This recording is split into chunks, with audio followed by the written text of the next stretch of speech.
മൂന്നാം വഴി വീക്കെൻഡ് ന്യൂസിലേക്ക് സ്വാഗതം. ഞാൻ നിത്യ. ഈ ആഴ്ചയിലെ പ്രധാന സഹകരണ വാർത്തകളിലേക്ക്.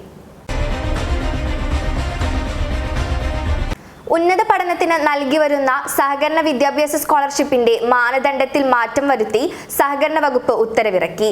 ബിടെക്, MBA, MCA എന്നീ കോഴ്സുകൾക്ക് നൽകുന്ന EK Nayanar cooperative professional education സ്കോളർഷിപ്പിന്റെ മാനദണ്ഡത്തിലാണ് മാറ്റം വരുത്തിയത്. Cooperative academy of professional education director നൽകിയ പുതിയ പ്രപ്പോസലിലാണ് സർക്കാർ അംഗീകാരം നൽകിയത്. ബാങ്കിംഗ് നിയന്ത്രണ നിയമം ലംഘിച്ചതിന് റിസർവ് ബാങ്ക് ഗുജറാത്തിലെ 4 ബാങ്കുകളടക്കം 5 അർബൻ സഹകരണ ബാങ്കുകളെ പിഴയടയ്ക്കാൻ ശിക്ഷിച്ചു. 5 ബാങ്കുകളിൽ നിന്നുമായി 13 ലക്ഷം രൂപയാണ് പിഴയായി ഈടാക്കുന്നത്. അഹമ്മദാബാദിലെ പ്രോഗ്രസീവ് മെർക്കന്റൈൽ സഹകരണ ബാങ്കിനാണ് വലിയ പിഴശിക്ഷ വിധിച്ചത്.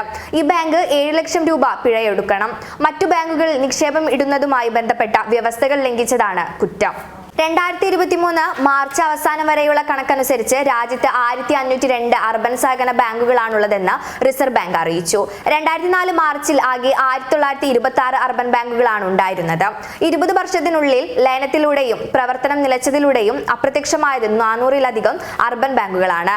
അർബൻ ബാങ്കുകളുടെ ഇപ്പോഴത്തെ മൊത്തം ആസ്തി 21.6 ലക്ഷം കോടി രൂപയാണ്. 2022-23 ഇന്ത്യയിലെ ബാങ്കിംഗ് മേഖലയിലെ ഗതിയും പുരോഗതിയും വിലയിരുത്തിക്കൊണ്ടുള്ള റിസർവ് ബാങ്കിന്റെ റിപ്പോർട്ടിലാണ് ഇക്കാര്യം പറയുന്നത്. ഗ്രാമീണ മേഖലയിൽ കുടിവെള്ള വിതരണത്തിനുള്ള പൈപ്പ് സംവിധാനം ഒരുക്കുന്നതിന് സഹകരണ സംഘങ്ങളെ ഏജൻസികളായി നിശ്ചയിക്കണമെന്ന് സംസ്ഥാനങ്ങളോട് കേന്ദ്ര സർക്കാർ. കാർഷിക വായ്പ സഹകരണ സംഘങ്ങൾക്കാണ് ഇതിനുള്ള ചുമതല നൽകേണ്ടത്.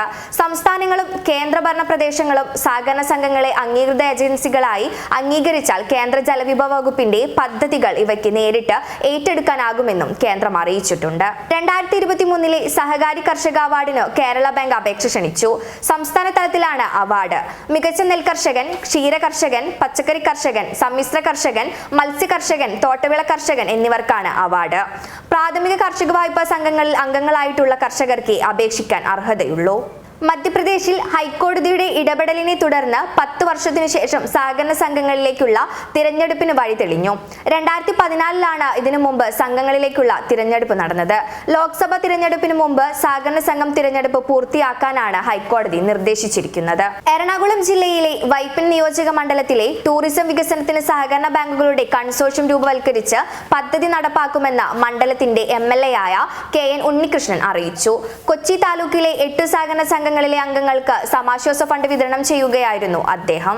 അന്തിയൂർ സർവീസ് സഹകരണ ബാങ്കിന്റെ നവീകരിച്ച ഹെഡ് ഓഫീസ് പ്രവർത്തനം തുടങ്ങി.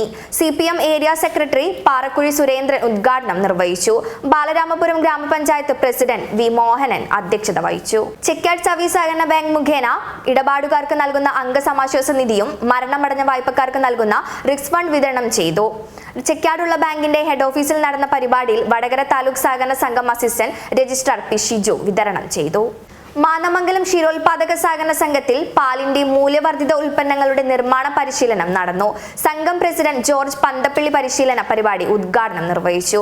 മാലിന്യമുക്ത നാളേക്ക് യുവകേരളം എന്ന മുദ്രാവാക്യവുമായി Kerala veterinary and animal science യൂണിവേഴ്സിറ്റിയും Varghese Kurien institute of dairy food technology വിഭാഗത്തിലെ NSS യൂണിറ്റും സംയുക്തമായി നടത്തുന്ന 7 ദിവസത്തെ ക്യാമ്പിന്റെ ഭാഗമായിട്ടാണ് ക്ഷീര കർഷകർക്ക് പരിശീലനം നടത്തുന്നത്. യിലെ പ്രധാന സഹകരണ വാർത്തകൾ ഇവിടെ അവസാനിച്ചു. കൂടുതൽ വാർത്തകളുമായി അടുത്ത ആഴ്ച വീണ്ടും കാണാം. സഹകരണ മേഖലയുമായി ബന്ധപ്പെട്ട വാർത്തകളും വീഡിയോകളും നിങ്ങൾക്കും നൽകാം. അതിനായി മൂന്നാം വഴി online@gmail.com എന്ന മെയിൽ ID-യിലേക്കോ 6238500515 എന്ന നമ്പറിലേക്കോ ബന്ധപ്പെടുക.